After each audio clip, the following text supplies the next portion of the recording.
Hey, Beat Baseball World! Hello! Welcome back to the Beatball Blues Show.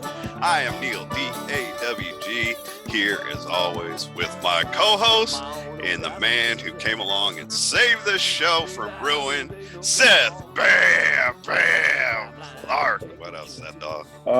Neil, dog, all you want to say, we're not fat. We're not what? No, we're not white. No, we're white. We're fat. Don, whenever I hear you do that, hey, I just think of Don Geronimo and the Micro Mirror show, and I always want to come in like they used to do back. Right. No, I got you. And then it seemed to me that it was. I can't. And as I started to say it, it's like, oh man, I don't even remember how they would play off each other about being like fat and white and something. Oh, like I got you, right. So I don't remember. I do know exactly what you're talking about. I don't remember any specific thing either, but that was like my K-phone thing. I thought that's what, my long, hey, hello. I thought that's what you would pick up on.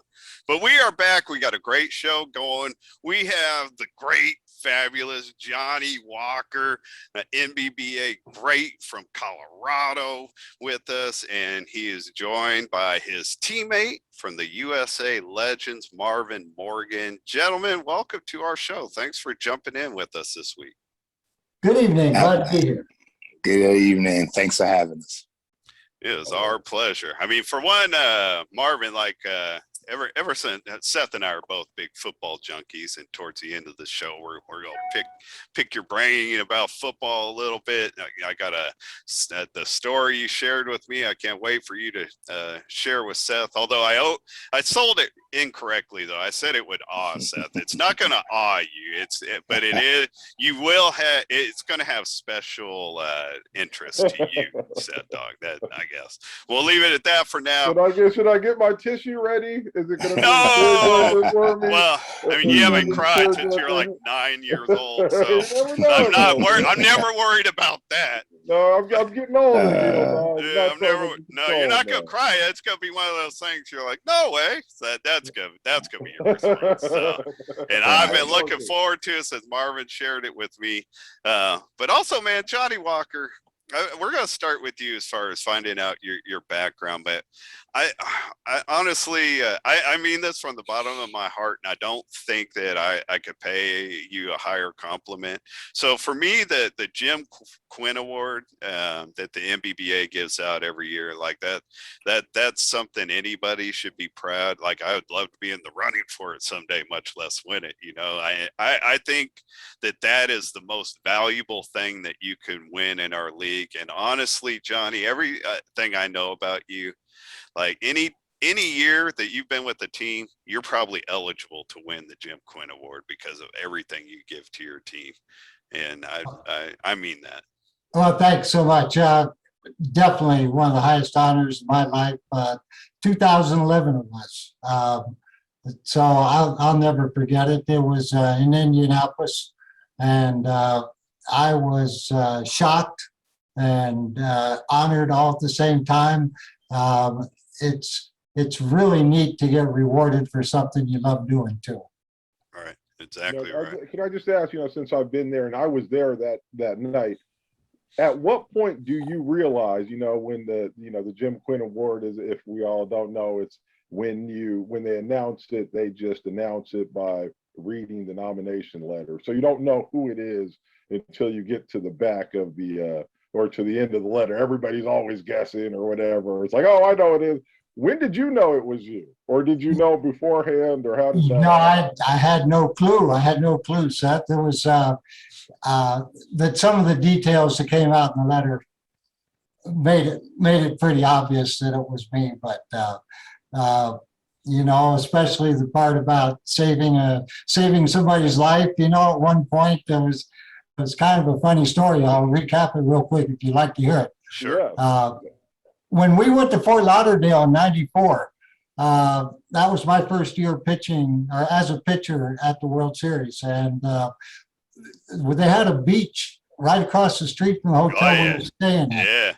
Yeah. And from my room, I don't know, we were up about 10 stories. From my room, I could see the sandbar. When the tide went out, there was a big sandbar that formed out there. So we would go out there and swim to it. And when you're on the sandbar, you're standing in about knee-deep water. Well, we go out there and there's about me and 3 blind guys swimming to the sandbar. And I look back and Ron Barton had fallen behind. And, all of a sudden a wave hit him and I could tell him it caught him by surprise. And he came up to gasp for breath. As soon as he did, another one hit him. So he started panicking and I swam over to him and grabbed him and pulled him out to where the sandbar was. And we all lived happily ever after. But yeah, when they read that in the letter, it was pretty obvious who they were. Right.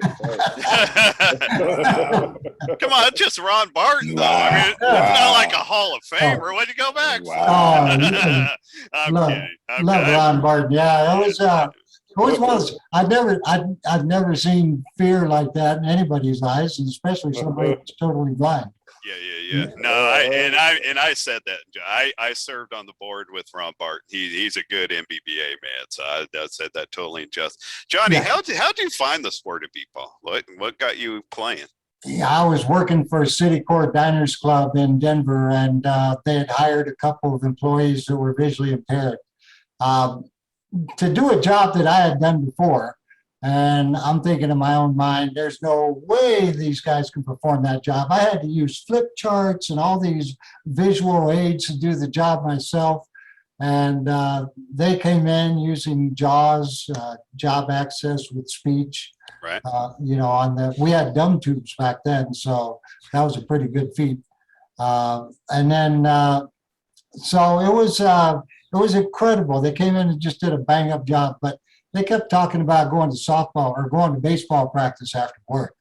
And I listened to that, I don't know, for a couple of months, I think. And I finally turned around and said, how the hell can you guys play baseball?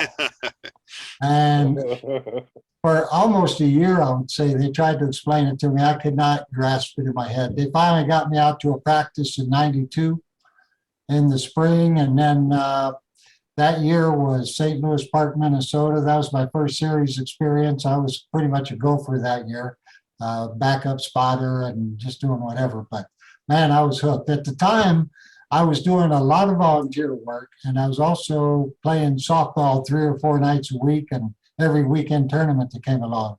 And this happened to be just a perfect marriage of my 2 loves of baseball and volunteer work. Yeah.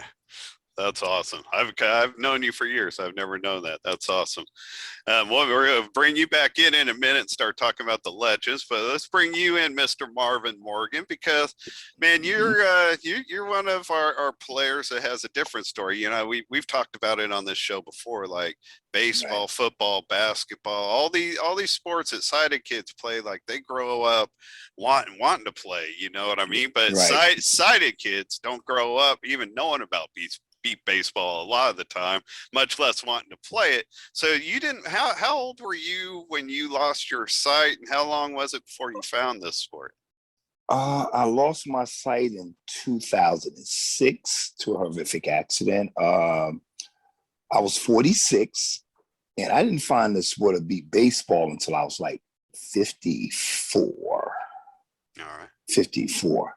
I was introduced to the sport one day coming home on Access Lane, and I was booking a ride to go to school.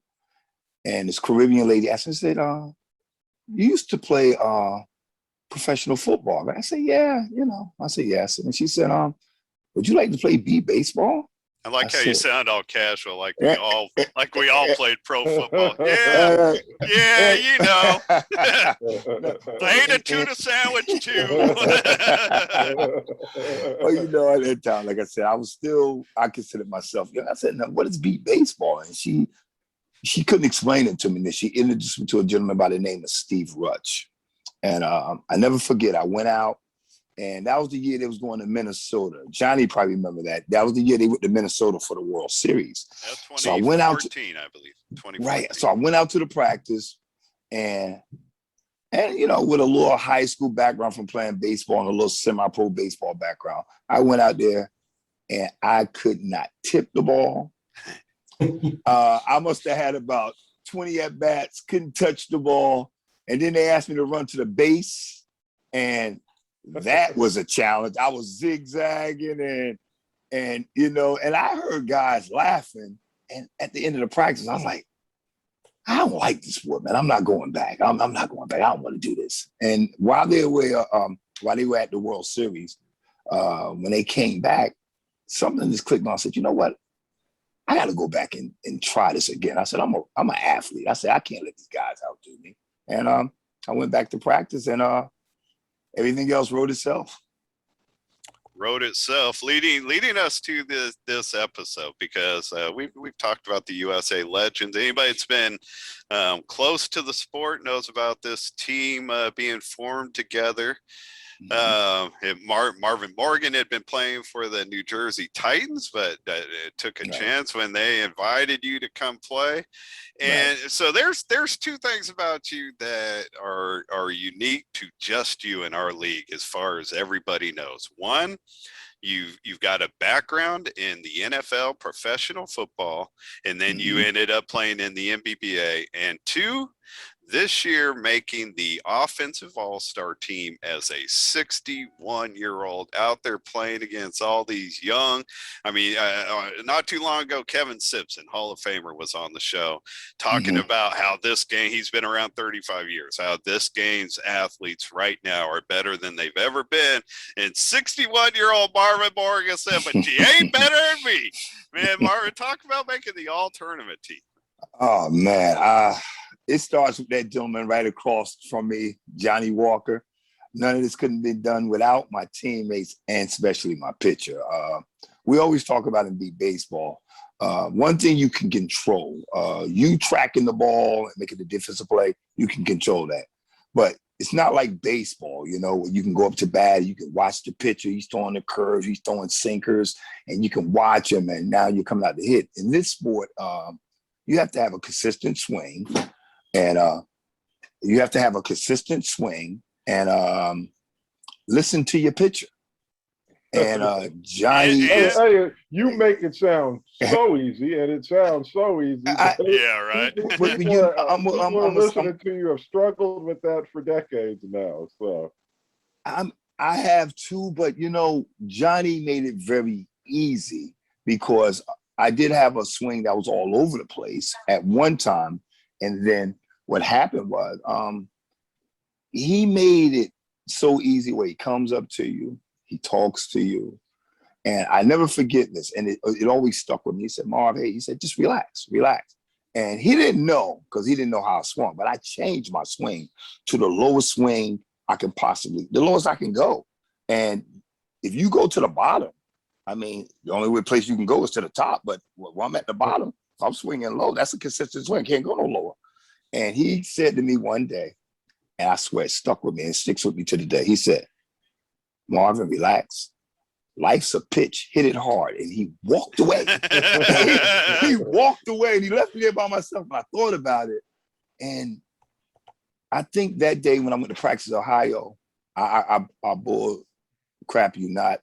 I think that weekend I might have went 20 out of 21 or 20 for 20. Through the course of that weekend at practice. And that man only came up and pitched to me. That was his first time. He stood on the side, he watched me, he stood in front of me, he watched me.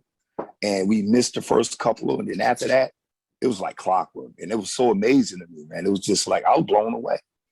Now, Jonny's, I mean, he's been around for a long time, but he also has been someone that's played with like players from out of the Colorado area, whatever. He's used to having to adjust to people. Jonny, man, Right.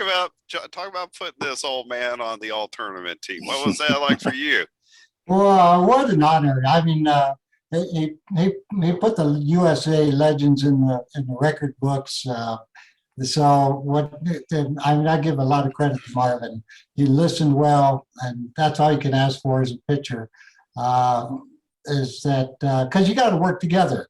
If you're not on the same page, you can forget about it. You come up to the plate with your own agenda, I'm never going to find your bat, right? So Right.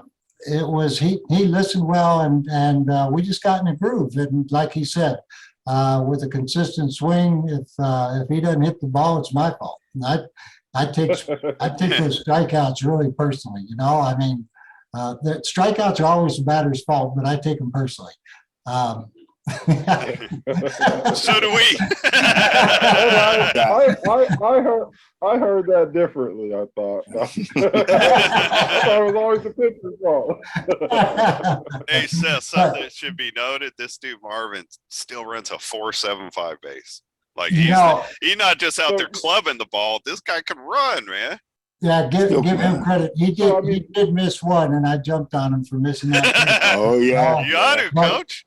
So let me real quick so I can get a better picture here. I know we're supposed to talk about football later, but like, you know, were you a 350-pound offensive tackle running 4.7s? Or I mean, what you know, what was your background in football that, you know, obviously you have some speed and stuff and that translated, you know, what athletically did you do previously that you think really translated into your game? And, you know, I still don't know, you know, if you're a big dude, little dude, or well, obviously you're big, but you know what I mean? Like, what's your background athletically like that? I was a defensive back, but after I lost my sight, my playing weight was like 198. I bull crap, you know, like 4% body fat. And right. I was a corner when I first tried out. And what translated over was, you know, they always say speed kills, and I was always able to run. But in sport, it's a little different because you have to be able to track that base. And like Johnny said, I missed the base, and Johnny jumped all over. I missed 2 bases. But I ran down there so fast one time, I ran past the base. I said, I just got to get down there. And I came out box and I flew down there, and I just missed it. And I walked back and touched the base. And I think the guys laughed about it, but I walked up and touched it. I got down there so fast, I was able to walk back home and just tap it and then walk to the side. Walk back? Where's the hustle? Walk back. Yeah, walk back to the base. You've been picking splitters. Hollywood up there. Oh, that was funny. And I was like, oh God, I missed the base.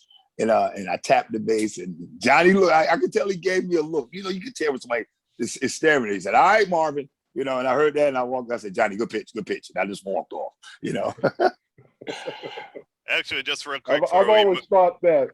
Oh, real quick. I've always thought that missing a base has to be kind of the same feeling as like fumbling a ball. As you feel the ball leaving your hand, it's the same feeling as all of a sudden you know that base is just fine. It's like, man, my bad. It's not good.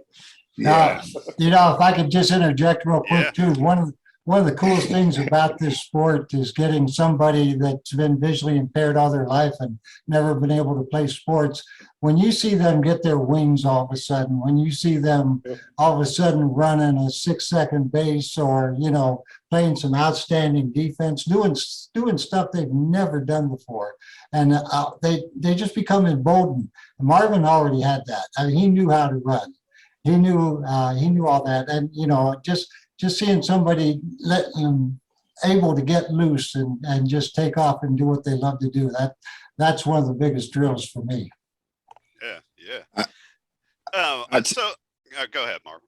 No, I tell you, Johnny just made it so easy. And like I said, coming in the sport at 54, I was still learning.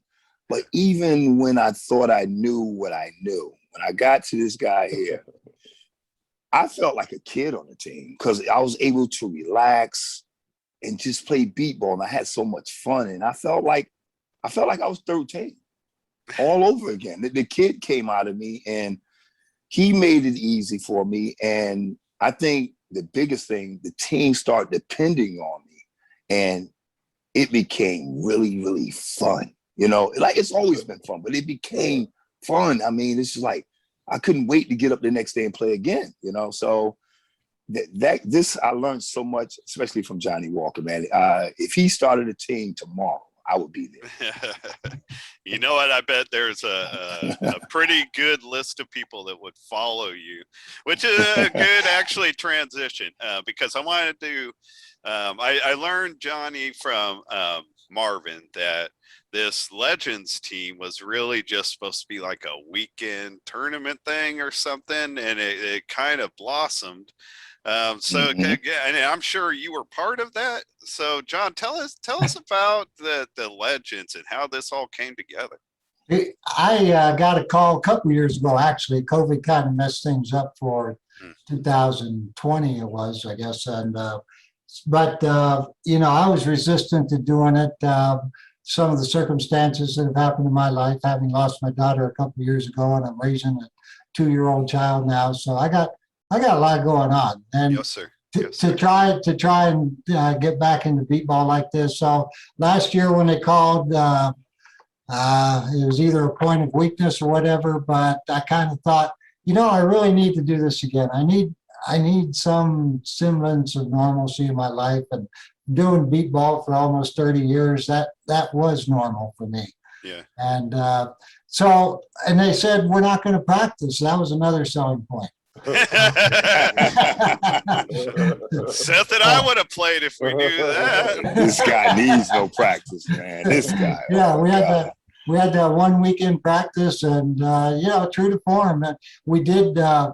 Every member paid their own way for everything. We had no sponsorship of any kind, so it was a financial output for us and a commitment.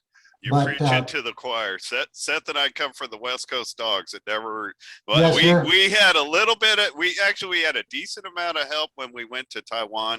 That is the only year the West Coast Dogs were 100%. And Seth didn't even benefit. He didn't go to Taiwan with us. So, so nothing. Missed out on 4 of the championships too. I'm sorry. Players paying for themselves is the only thing we know. So yeah. In addition to that, it was a chance to play with a bunch of guys when they kind of ran down the list of who was interested.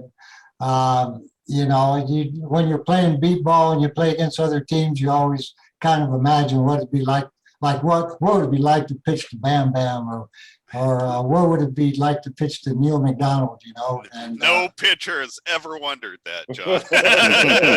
No pitcher has ever, even after my MVP year, no pitcher ever asked that. Wow. Trust me, I was doing it in my head. Just get the chance to go out and play with those guys. I mean, everybody on the team really hit pretty well. We just had no base speed. Yeah, and we knew that going in. Yeah. The base speed was going to be a killer for us. But, after the first day, everybody settled down, and they just swung so well, and all I had to do was put the ball there, and then boom, it was gone. So it was just a lot of fun being on the mound that week. Hey, I got a question for you along the historical lines. Jonny Walker putting you on the spot here, right? You're up to bat, or you're pitching, right? It's the bottom of the 6th, right? Against, let's say, all the defenders you've ever faced in your life, right? You go back a long time, I'm sure you've seen all of them. Who is the one defender that you are not going to let that ball go to? Who's that one defender in your mind that, man, there's no way this ball is going there? Yeah, I like that. Now it's a great time for you to throw my name in. Well, I remember playing the Dogs one time, and turn around and look at the field thinking, where are we going to hit the ball? I said, crap, every single guy out there is an all-star. So, but Clinton Woodard has been a nemesis of mine since I got into the league. We've actually played together, but man, when he's out there on defense, you just you didn't want to ever hit the ball his way. The older players now, everybody just know. I mean, the players who are playing now mostly just know like the greatness of Jared Woodard or whatever. And Clint's still around, like on the Thunder team, whatever. But people who are newer to the game have no idea. Like Clint Woodard was never like a great. Anybody would look at him and consider him a great athlete or anything. But out on the defense, he was a junkyard dog. I mean, he just gobbled up balls, man. He left it on the field. He left it on the field. Absolutely. Absolutely. So big shout out to Clint. So Marvin, man, is there any plan? Like, what's the plan with this team going forward? Is the Legends a one-time thing? Are you guys unsure? What's going on with you guys? I really don't know because, like you guys said, to piggyback off what you was talking about, it was supposed to be a weekend thing. And I remember when Greg mentioned it to me, he said, "Yo, we may be doing this for the for the weekend, the All-Star weekend." I said, "Great." And then he calls me back and said, "Marv, guess what? We got it." I said, "We do." He said, "Yeah." He said, "But." I said, "But what?" "We're going to do it for the whole World Series." I said, "Huh?" He said, "We're going to do it for the whole World Series." I said, he said, "Guess who the pitcher is?" And I just knew. I said, "Jonny Walker." He said, "You got it." I said, "I'll be there." Because those guys are all legends, and and even you don't have to be an all-star. All of them guys are legends because they played for so long. I hear guys say they've been playing since 98, 89. Some said 78. I'm still in high school. And a lot of them didn't know me. I mean, I came in the game. Like I said, I came in late. But I came in, and once I found out what I needed to find out, that I can play a little bit, competing was always a favorite of mine. I'll compete to the day I die. They asked me, I was asking them, can I run in the fastest man competition? I do the home run. But I said, if Jonny Walker doesn't want me to do it, then I won't do it. So Rob said to me, this man played semi-pro ball into his late 40s. So he doesn't, this is a competitor right here. Yeah, Rob said, well, before you do the fastest man, guys pull hamstrings. I said, I probably don't have a hamstring no more. What do you mean? so he said, well, go into the home run derby. I said, well, all right. I said, if nobody checks off any one of them, I'll go last. Any one of them guys wanted to do it before me, I'll just sat behind them and cheered them on. And then Jonny said to me, which made sense, save yourself, Marv. I said, okay. And that was it. That was it. That was it. You got to listen to this guy because, you got to listen to this guy. This guy knows what he's talking about, man. And he was talking to me, and I felt like I said, I was 13 all over again. I said, okay, Jonny, okay, we'll do that. Honestly, that it's kind of the like the bittersweet thing of having these contests, the long ball or the fastest person contest, because like everybody wants to kind of get in on it. But like Seth and I came from a background also that like our dogs teams, and especially like in the early mid 90s, whatever, we always had 2 or 3 of the fastest people in the league, and none of them ever ran in that contest because we didn't want the entry. You know what I mean? So it's a great idea, but I don't know that we're ever going to really see it all out because, people are going to hold back, whatever. So let's move on to the Hall of Famers, because you guys had some of them. I'm going to name all of them, but I want to start with a couple that played with you guys this year, Kevin Burton and Ron Wygant. Both of them were legends, correct? Absolutely.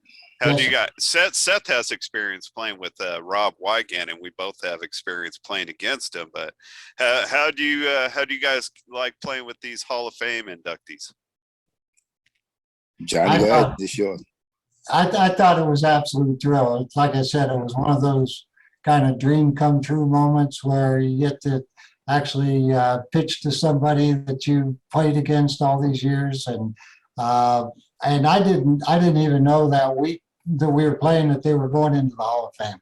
So it was a surprise to me to learn that they were going in. So we made it the point to go out to the induction that morning.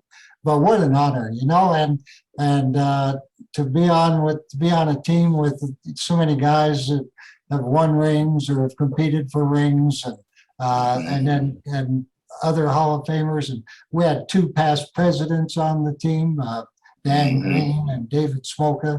So truly a legendary team. And it was an honor to see those guys get inducted. Yeah, Kevin, I mean, going back to like the Columbus Vipers, I think that's where Wygant and Kevin Burton started out. Kevin Burton was always a really good infield player.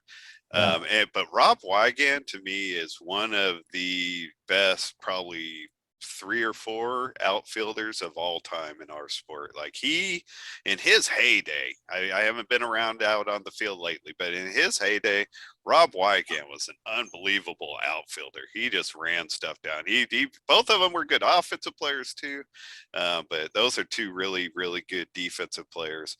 And you guys were there in Wichita, and a couple Kansas folks that also made it in, Steve Stambaugh and Deb Brenner. Yep. Bremer. I'm not sure if I'm saying Bremer. Deb's last name. Bremer. Bremer. Okay, thank you. I appreciate that. Both of which you are fans of this show. I get feedback from them from time to time. We had a giveaway where we were giving away wool donate raffle tickets, and each of them were winners of that. But like Steve Stambaugh, for one, still to this day, I think the only one to win a back-to-back MVPs on offense in 93 and 94, I think the 2 years were, or 92, 93. The first, whichever year was the first one, he was, that was his rookie year. So he was an offensive MVP his first year playing, and then answered it back. In our 46-year history now, no player has had back-to-back offensive MVPs. But Steve Stambaugh was a great defensive player. That guy, the Dogs in the 90s had the best defense around, and that guy playing injured once, he was playing with a bad hamstring, ran the base backwards and scored on us. It was so embarrassing. But man, Steve Stambaugh was a great all-around player. And Deb, going back, she Seth, you might remember Deb from the Topeka Gophers. She was their short player when we used, it seemed like on the Blaze, we played Topeka every year, and Topeka was never like a great team, but they had a lot of good gritty players, and Deb Brummer was definitely, she's one of the best defensive female players that's ever played our game. So I was happy to see her get in. Player wise, also Sal Guzman and Jonny Guzman, the uncles of Lupe Perez. Seth and I each played with Jonny Guzman, Seth more than I. Seth, you got any thoughts about your boy Jonny? I know you love Jonny to death. You got any thoughts about him? No, Jonny was one of those was an all-around player, right? He could do defense, he could do offense, he could hit for power, he was fast. And I mean, and he was intense, right? Marvin, so intense. You were talking about like competing and stuff like that. I mean, Jonny Guzman, I mean, he was just out of control. And I mean, that's who I came up with. And I'm just like, right. You are. Come on, yes. Man. But, you always appreciated it because you see how much work he put into it and how intense he was about it. And then he put it together out there on the field. I remember him breaking his wrist and going like 7 for 8. On a Friday night game against, I think it was like 89 or something like that. Before you knew he broke his wrist, right? Didn't he? That was before I played with. I was with the Nemesis then, but I remember the story. Well, it's like he hurt himself early in the day, played the rest of the day, scored left and right on everybody, went to the hospital. And, oh, hey, by the way, we got a cast. We got to put a cast on you. And did he continue playing? He played with the cast? No, they didn't play him after he got cast. It was the next morning he has a cast. He was out. All right. But he played that whole day, and it was one of those long days. It was back in the old days of b-ball where you'd have to play 10, 12-hour days, man. Wow. And he did it, so much love to Jonny Guzman, man. My boy, forever and ever. Yeah, absolutely. He and Sal, congratulations. And another note on Jonny Guzman, one of the best games, in my opinion, in the history of the league. Even the young Kyle Kennedy has a copy of this tape, even though it played years before he was born. The East Bay Blaze and the Albuquerque True Sight. It was a round robin game. It's not like it was a championship game, whatever, but it was a round robin game in 1990. The Albuquerque True Sight had just won 6 championships in a row, and we knocked them off. The East Bay Blaze, we beat them in a 7-inning game, 14-13.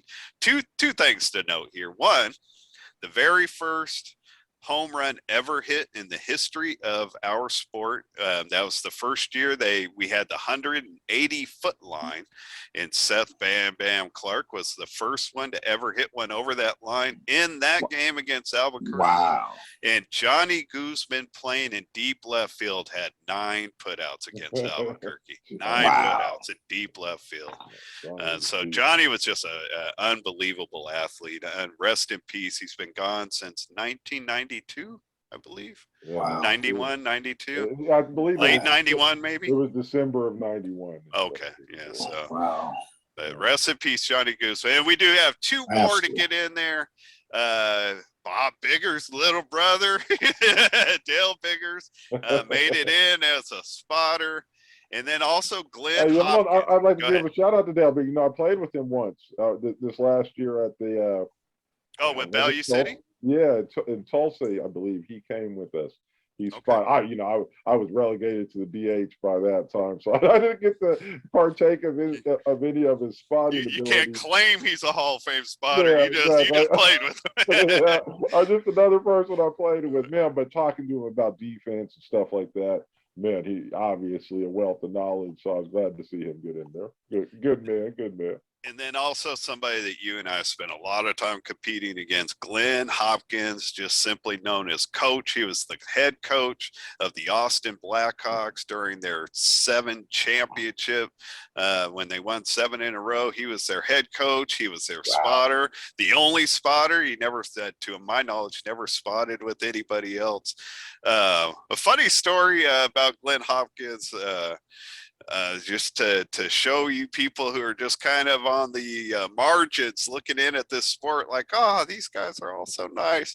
Glenn Hopkins has an artificial leg on one side. I think it's like from below the knee or something. I'm not sure how much of it. But his teammates one year, so, they're all from Texas. Texas college football is a big thing.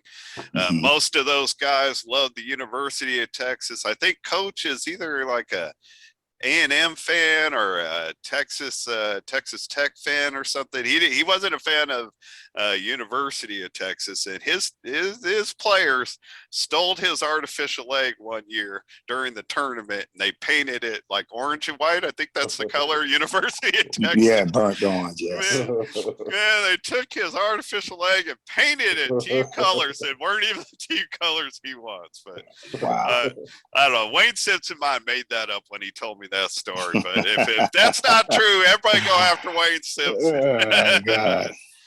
All right. Before we get out of here, as we mentioned on this show already, that Marvin Morgan has a history in the NFL. The only player to our knowledge to have ever played in the NFL, and then come on and beat baseball in our beautiful league. But Marvin, something I would love for you to do right now to start this out for Seth's benefit mostly. Could you share the story of trying out for your favorite team? The Dallas Cowboys. I remember it like it was yesterday. Pretty good athlete coming out of high school. Did have an opportunity to go to Rutgers, but decided to walk off after getting the agent, and he told me I was good enough to go pro. So my first, at that time, you submitting your own letters out. So I submitted a letter to the Dallas Cowboys, and they offered me a workout. So I came in, I was about 23, that was like 1983, and I'm trying out for corner, and I'm playing a little bit of free safety, and I'm playing a little bit of strong safety. So I got the opportunity. I made it to the last cut, and I just knew I was going to make the team. But being that I didn't have the college background, I was beat out by Bill Bates. My boy. And my boy. My thing. Hey. I love you. I love you. All right. College background, man. Listen now. University of Tennessee guy, and to lose to him, I didn't feel bad at all. But to be honest, I was a way better athlete. I was faster, a little bigger, a little stronger, but you know, I understood the politics kicked in, and you know, they released me, and they sent me to Detroit. I lasted a hot week in Detroit because hold on one second. Before you move on to the rest of your career, I know Seth wants to respond to your Billy Bates though. Like, I mean, Seth and I have known each other since '88, but we really started becoming family in like '91. And the one thing I remember about Seth is his favorite player on the Cowboys was Billy Bates. Yeah. You know, it's funny. I always wear Dallas Cowboys stuff all the time. And so, you know, I get my jerseys made up, personalized or whatever. And I rock my Bill Bates jersey, baby, all the time. Yeah. You know, people come up to me, oh man, he was a great player. I'm like, yeah, you know he was, man. So I'm a big fan of Bill Bates, man. You know, man. What a small world, though. That could have been Marvin Morgan. Could have been your favorite Cowboy player of all time. I don't know, man. Billy Bates laid wood on people, boy. I don't know. Yeah, he did. I can't argue there. Marvin said it's all resume, man. It wasn't no talent. All of our no, I'm kidding. So Marvin, go ahead and tell us a little bit more, like about your time in the NFL. Go ahead. Well, it was very short because the workouts, you know, and then after coming back from Detroit, it didn't seem like it was going my way. I had a couple of Canadian League workouts, and then I got into minor pro ball. So around '87, the NFL goes on strike. I get a call. I guess they looked at my background and seeing that I was, you know, had in few camps. And I got the opportunity to walk out there and play with the Giants. Now, at that time, the Giants were in first place until we came along. The strike team. And I never forget, we played against the Dallas Cowboys.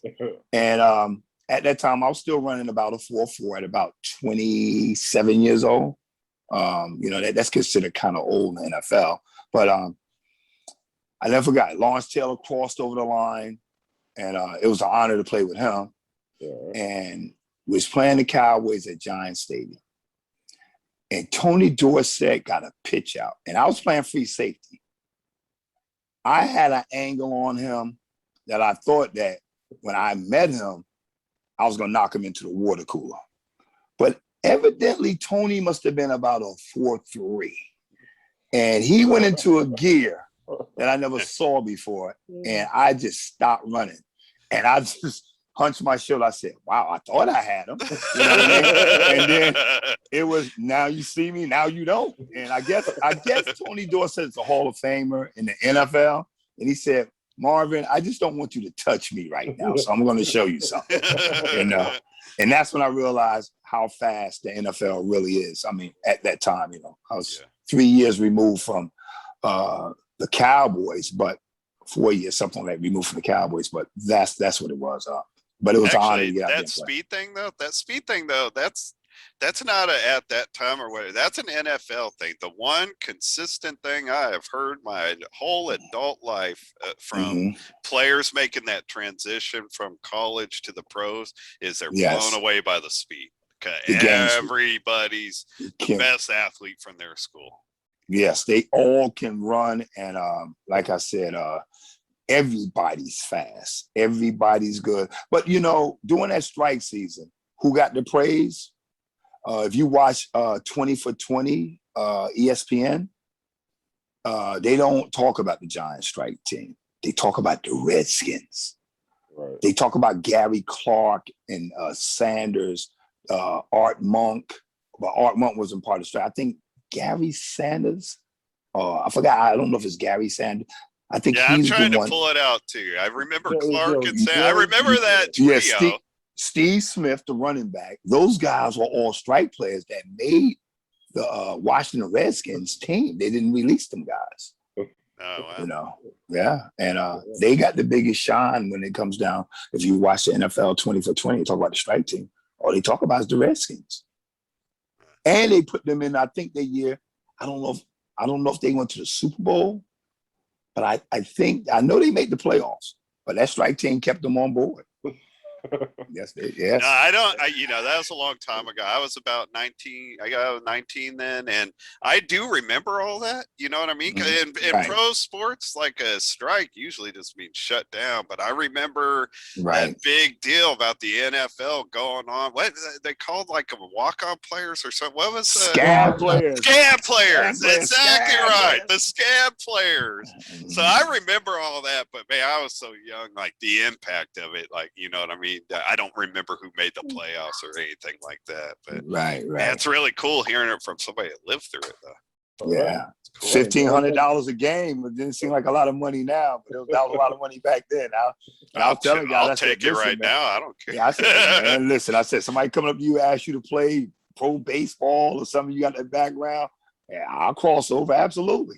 All right. At this point, and how Yes. many games did you play? I think we played like three games. I think that was it. And then everybody, they negotiated contract and everybody came back. And Lawrence Taylor threw this cool party at his house for the Scab players. And I tell you, real quick, we're PG-13 if you're going to talk about Lawrence Taylor's party.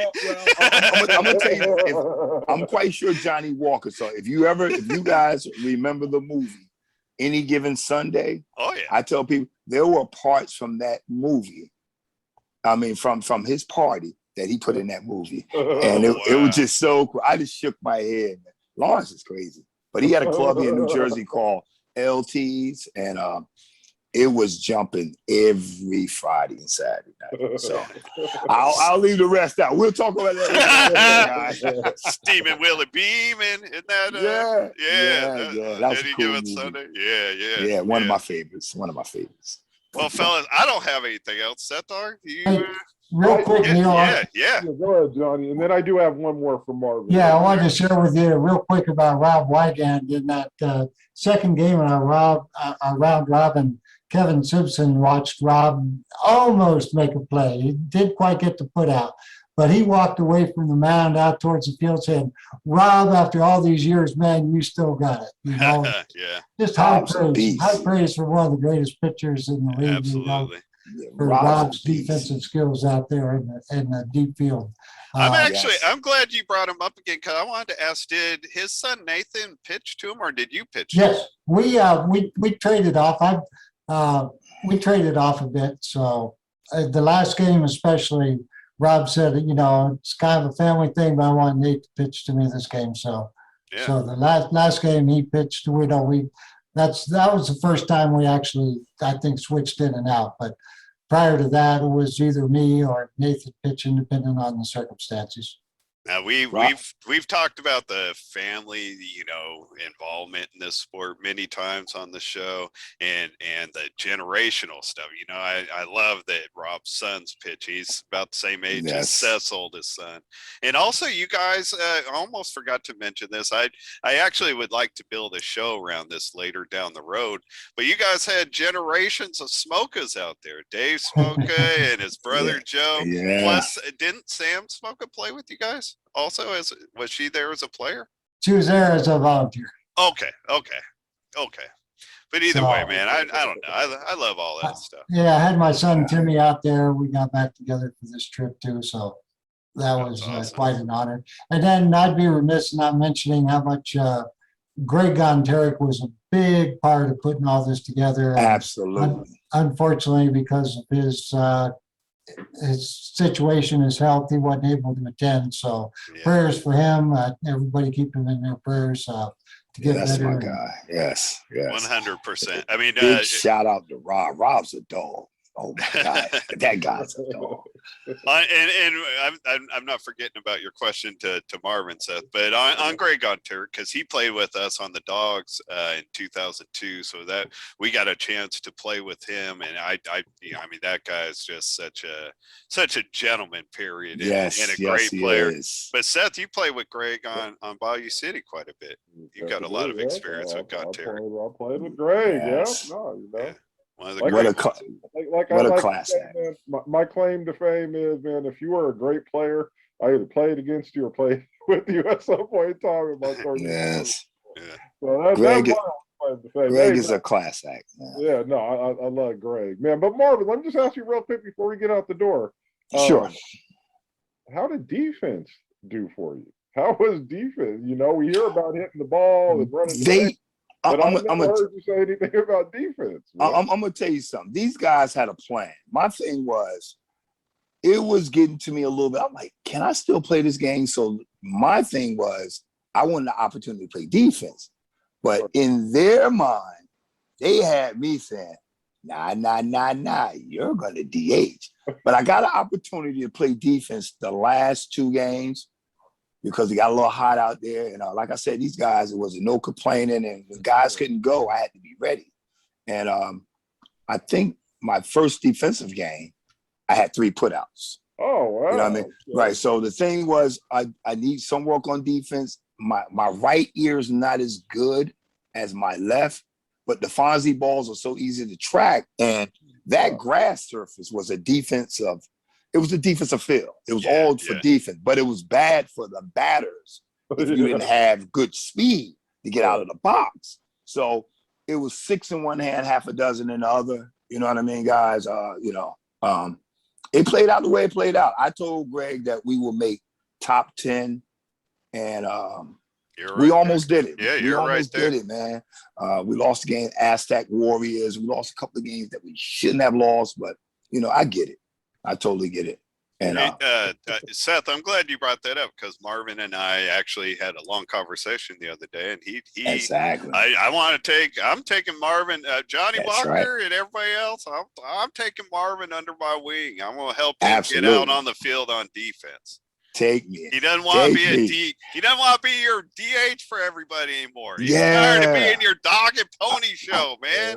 I want to show that I can do both ends, man. I want to play both, and and I got the opportunity to do it, and it was fun. I mean, Jonny made it so easy and enjoyable, man, and I don't. It's hard being a DH, man. Just coming up once. Every couple of minutes. Hey, Bam, I tell you, it really wasn't hard because I was well rested, man. And this is my second time winning a batting title too. My pitcher, Greg, and what's that, Bolingbrook? I won it in 2016. I came in first there.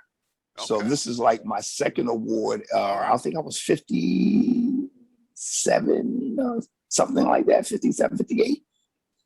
You know what I mean? So, that it's just, that part is kind of natural, but you got to realize that these pitchers are special, man. I mean, if you keep a consistent swing, like they tell you, take it easy, relax. Jonny would walk up to me and calm me down, always coach you up at the plate.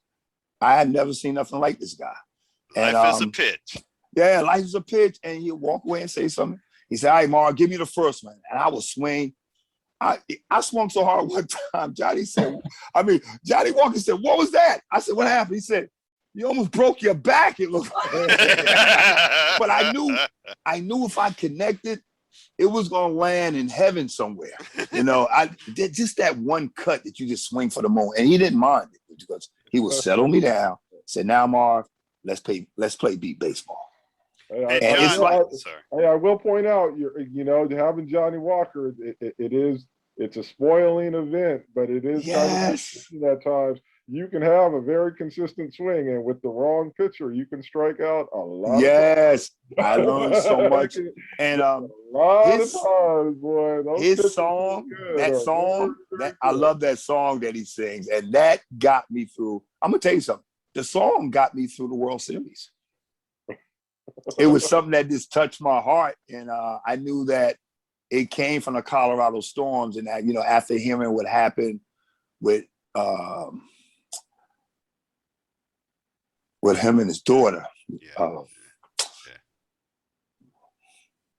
It's it's a heavy thing. I'm not gonna make anybody relive it, but everybody loves Jonny Walker, and heart goes out to what you and your family have gone through. Absolutely. Man, let's go out and we've given people a lot. I so much appreciate you guys coming on and doing this, talking about the legends. A couple of legends coming on, talking about legends. We had a great time talking beat baseball. Thank you, Jonny, for letting us indulge with Marvin on some football. Have to assume you're a football fan that enjoyed that too, I hope. Oh, yeah, very much so. All right. Thank you guys so much. Absolutely. Hey, and Marvin, thank you for talking about the. I love beatball. I love beatball, but I do too. Man. I love football. So thank you for talking about the legend of all legends, Mr. Bill Bates. Here you go. No, the legend of all legends, Jonny Walker. Yeah, all right. I hear it. There you go. There you go. Props to J-Dub. Props to our offensive all-star Marvin Morgan. Props to the USA Legends. We are going to come back around to more of you down the road. I don't know exactly what we're going to be doing next week. I just know that we'll be doing it here with you. Until then, everybody be smart, safe, considerate. Thank you for being here with us tonight, and we will see you then. Thank you, Frank Porter. Thank you, Set Dog, and good night, and City.